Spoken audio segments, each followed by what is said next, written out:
immediately seizing central territory. This opens avenues for rapid piece development and potential pawn thrusts, dictating the game's early tempo. Developing the knight to a central square prepares for flexible piece play and challenges white's central control immediately. Instantly staking a claim in the center and preparing for a pawn storm, white aims to dominate the board's core. Preparing to fianchetto, the king's bishop opens lines for queenside counterplay. Developing the knight to c3 bolsters the pawn center and prepares to castle, a solid positional step. Developing the bishop here anchors the fianchetto, creating a strong diagonal influence and preparing for kingside castling with solid defensive coverage. Solidifying central control, this pawn push boldly stakes a claim and prepares to challenge the dark-squared bishop. Solidifying the center and preparing to challenge white's space creates a more robust pawn structure. Aggressively seizing central space, white aims to launch a kingside attack by opening lines, though it neglects potential counterplay on the queenside and weakens their own monarch. Securing the monarch creates a solid foundation against white's ambitious pawn storm. Solidifying central control while preparing for a potential kingside pawn storm is the essence of this developing piece, clearing the path for other pieces and reinforcing the e4 pawn's dominion. Challenging the center head-on, this move initiates a dynamic clash, forcing white to confront the pawn structure directly rather than consolidating quietly. It immediately opens lines and creates complex tactical possibilities, potentially unraveling the carefully built pawn chain. Black embraces the ensuing complications, seeking counterplay by disrupting white's central control and aiming to exploit any temporary weaknesses that arise from the pawn advances. Solidifying the center's grip with d5 seizes valuable space, creating a clear pawn chain and restricting black's queenside mobility, forcing them to seek counterplay on the flanks. Unleashing a pawn break, black challenges the center's solidity, aiming to open lines and activate the pieces that have been developing behind the pawn chain. This creates immediate tactical possibilities as the central structure destabilizes. Developing the bishop here supports the central pawn push and aims to control the long diagonal, potentially setting up pressure on black's queenside or preparing for kingside action once the center clarifies. Releasing central tension, black challenges white's pawn chain and aims to open lines for their pieces, particularly the bishop on g7. This exchange dictates the subsequent development, potentially leading to a more dynamic and less cramped position for black if white recaptures appropriately. Recapturing the pawn opens the c-file, creating immediate pressure against black's kingside and potentially creating opportunities for rooks to infiltrate later. Unleashing the queen to b6 immediately challenges the pawn structure and creates a thorny dilemma for white concerning the pawn on d5, potentially leading to imbalances.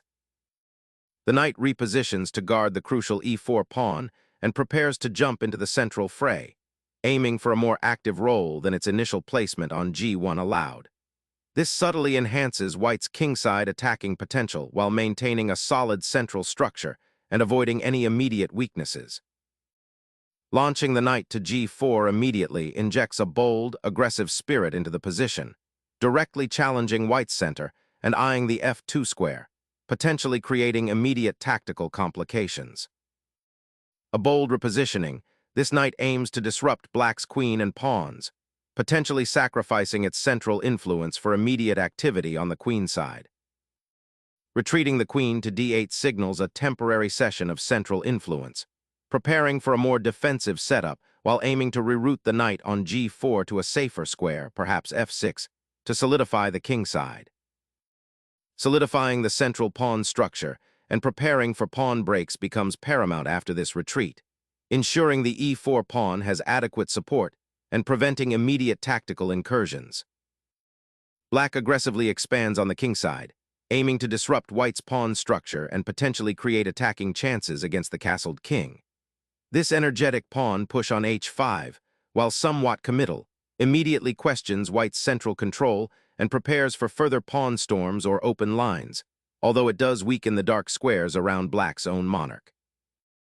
Asserting dominance on the queen side, the knight jumps forward, eyeing the vulnerable b7 pawn and threatening to infiltrate black's camp, creating immediate pressure and forcing a defensive reaction. The knight's unwelcome intrusion on g4 now forces a concession, and this pawn thrust seeks to disrupt the queenside initiative. Instigating a daring queenside raid, white gambles on black's king's safety, sacrificing a pawn to disrupt the opponent's harmony and open new attacking avenues. The ensuing pawn structure will dictate future positional play and the contest for central control. Unleashing a counterstrike, black disrupts white's pawn chain and aims to exploit the temporarily exposed knight on d6. This bold pawn thrust on the queenside ignites tactical possibilities and challenges white's central control, forcing a re-evaluation of the current position's spatial balance. Sacrificing material to seize the initiative and disrupt black's coordination is a bold gambit, forcing him to clarify his queen's precarious position and potentially surrender the initiative he's been building with that pawn storm. A fascinating positional gamble, black immediately seeks to dismantle the central pawn structure, offering a pawn to open the b-file and potentially create active piece play for the queen and bishop. This aggressive counterplay aims to offset the sacrificed material by disrupting white's coordination and launching an assault on the queenside, a bold strategy that demands precise follow-up to avoid succumbing to white's structural advantages and material lead.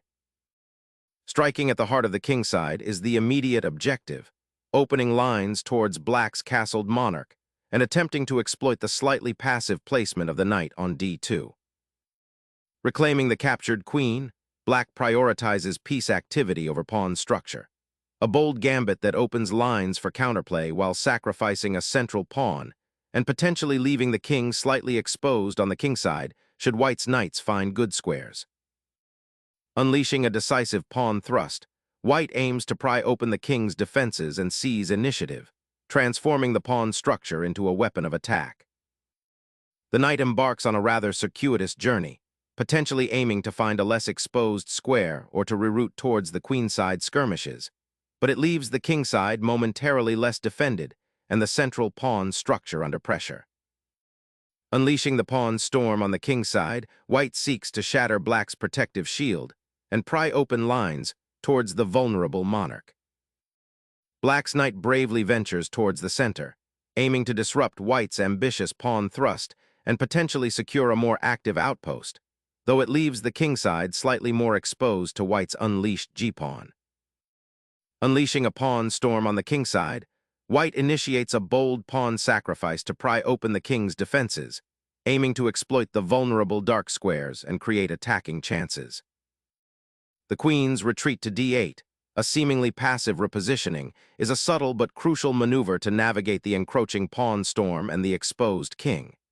By abandoning the queenside pressure that was developing, black prioritizes a defensive posture, aiming to consolidate the material disadvantage and prepare for potential counterplay. This strategic retreat underscores a willingness to endure a temporary positional concession in exchange for increased king safety and the chance to regroup forces for a later offensive. The board now presents a complex pawn structure where every move will be a test of black's ability to neutralize white's spatial advantage and exploit any overextension. Securing the king is paramount, especially after that kingside pawn thrust. The castling operation now brings the rook into the game, aiming to contest the open files and provide a vital defensive resource for the monarch. It's a logical step to consolidate and prepare for the middle game complexities that lie ahead. Black's queen, having retreated twice, now boldly ventures towards the kingside, a proactive attempt to disrupt white's imposing pawn structure and exploit any lingering imprecision. This is a decisive pivot, aiming to dismantle black's precarious pawn shield and exploit the exposed king position. White marshals resources for an aggressive pawn storm, preparing to breach the kingside defenses. The rook's repositioning signals a clear intention to participate directly in the coming assault, potentially swinging over to the G or H file to augment the attack. Black's recent pawn advances have created weaknesses, and this rook's sortie seeks to convert those weaknesses into immediate threats against the vulnerable black monarch. Black courageously embraces the central pawn advance, opening a pathway for the bishop and accepting the compromised pawn structure in exchange for potential counterplay. Shifting the rook to the c-file now aims to exploit the exposed nature of black's queenside pawns, potentially creating weaknesses or forcing concessions along that semi-open file. The rook's redeployment to the third rank aims to exert pressure along the c-file, potentially supporting a future advance or creating an open line against black's kingside. Instigating a pawn storm, white's bishop now eyes the weakened kingside, a deliberate attempt to exploit black's exposed monarch and the open g-file, aiming to sow chaos and unravel the defenses around the enemy king with subsequent pawn advances. Unleashing a bold pawn sacrifice to pry open the kingside, black boldly grabs the central e5 pawn, aiming to dismantle white's fragile pawn structure and disrupt its attacking coordination. This energetic capture signals a shift towards a more dynamic, possibly tactical middle game, challenging white's immediate attacking intentions. The ambition here is to create lasting weaknesses in white's pawn shield around the king, hoping to generate counterplay or even a direct attack on the monarch. This capture unlocks a dangerous diagonal for the white queen and simultaneously shatters black's kingside pawn structure, potentially creating weaknesses for a later assault. Suddenly, the board ignites as black's rook plunges into white's weakened kingside, directly challenging the advanced pawn and opening a vital assault lane.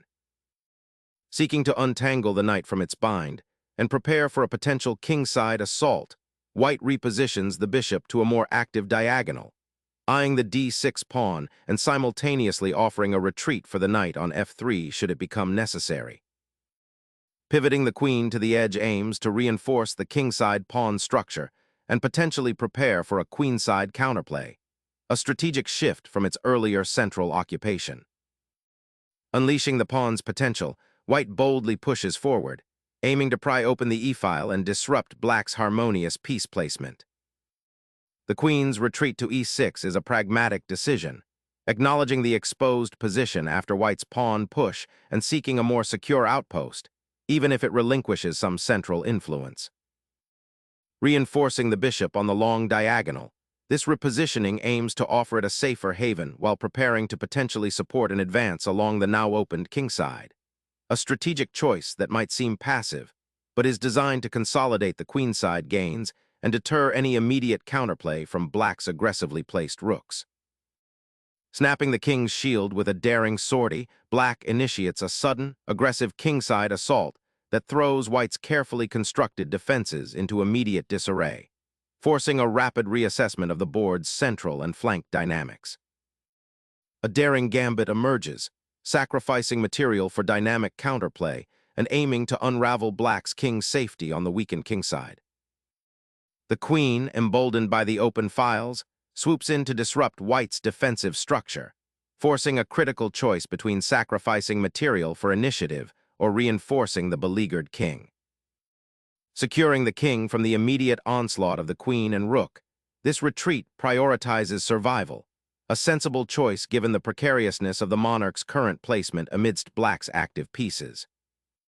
A bold attempt to break open the center and disrupt white's kingside buildup, offering immediate dynamic possibilities around the exposed white king. Clearing the path for the rook to join the attack, this exchange immediately intensifies the pressure on black's already compromised kingside.